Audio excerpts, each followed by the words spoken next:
ചിന്നക്കനാലിൽ കാട്ടാന ആക്രമണത്തിൽ മരിച്ച മാരിയുടെ മക്കളുടെ ഉത്തരവാദിത്തം സർക്കാർ ഏറ്റെടുക്കുമെന്ന് വനം വകുപ്പ് മന്ത്രി ഷിബു ബേബി ജോൺ. രണ്ടുപേരുടെയും 18 വയസ്സ് വരെയുള്ള വിദ്യാഭ്യാസം വനം വകുപ്പ് ഏറ്റെടുക്കും. വകുപ്പിൽ നിന്ന് ഒരു ഉദ്യോഗസ്ഥനെ കുട്ടികളുടെ മെന്ററായി നിയമിക്കും.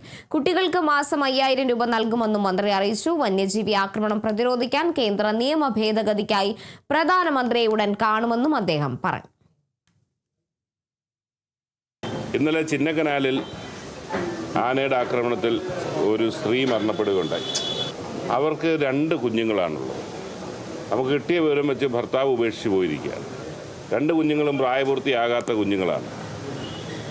അതുകൊണ്ട് നമ്മൾ സർക്കാർ കൊടുക്കുന്ന കോമ്പൻസേഷൻ പോലും അവർക്കൊരു ബാങ്ക് അക്കൗണ്ട് ഓപ്പറേറ്റ് ചെയ്യാൻ ഒക്കാത്ത ഒരു സാഹചര്യമുണ്ട്.